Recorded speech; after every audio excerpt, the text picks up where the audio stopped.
Hi friends, Sri Rama Navami రోజే రాముడి పుట్టినరోజు. ఈ పవిత్రమైన రోజున రామ భక్తులు సీతారాముల కళ్యాణాన్ని తిలకించి శ్రీరామచంద్రమూర్తిని భక్తి శ్రద్ధలతో పూజిస్తారు.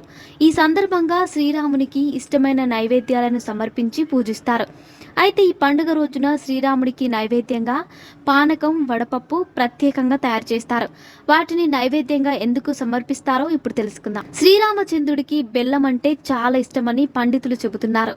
ఆధ్యాత్మిక రామాయణం ప్రకారం రాముడు వనవాస సమయంలో రాముడు, సీత, లక్ష్మణుడు పండ్లు, విత్తనాలు, మూలికలతో పానకం తయారు చేశారు. ఆయనకు ఋషులు వడపప్పు సమర్పించినట్లు కూడా కథనాలున్నాయి. సంస్కృతి ప్రాముఖ్యత. శ్రీరామనవమి రోజున భక్తులు సంప్రదాయబద్ధంగా పానకం, వడపప్పులను తయారు చేసి వాటిని స్వామికి సమర్పించి ఆపై వాటిని ప్రసాదంగా తీసుకుంటారు. సామాజిక సమానత్వం, సహకారాన్ని ప్రోత్సహించడం ఈ పండుగ యొక్క ప్రధాన లక్ష్యాలలో ఒకటి. వేసవిలో చేసే శ్రీరామనవమిలో పానకం తాగడం వల్ల శరీరం చల్లబడుతుంది. యాలకులలో ఉండే ఔషధ గుణాలు జీర్ణక్రియను మెరుగుపరుస్తాయి. ఇకపోతే వడపప్పు, ఇందులో ఉండే ప్రోటీన్, ఫైబర్, పీచు పదార్థాలకు మూలం.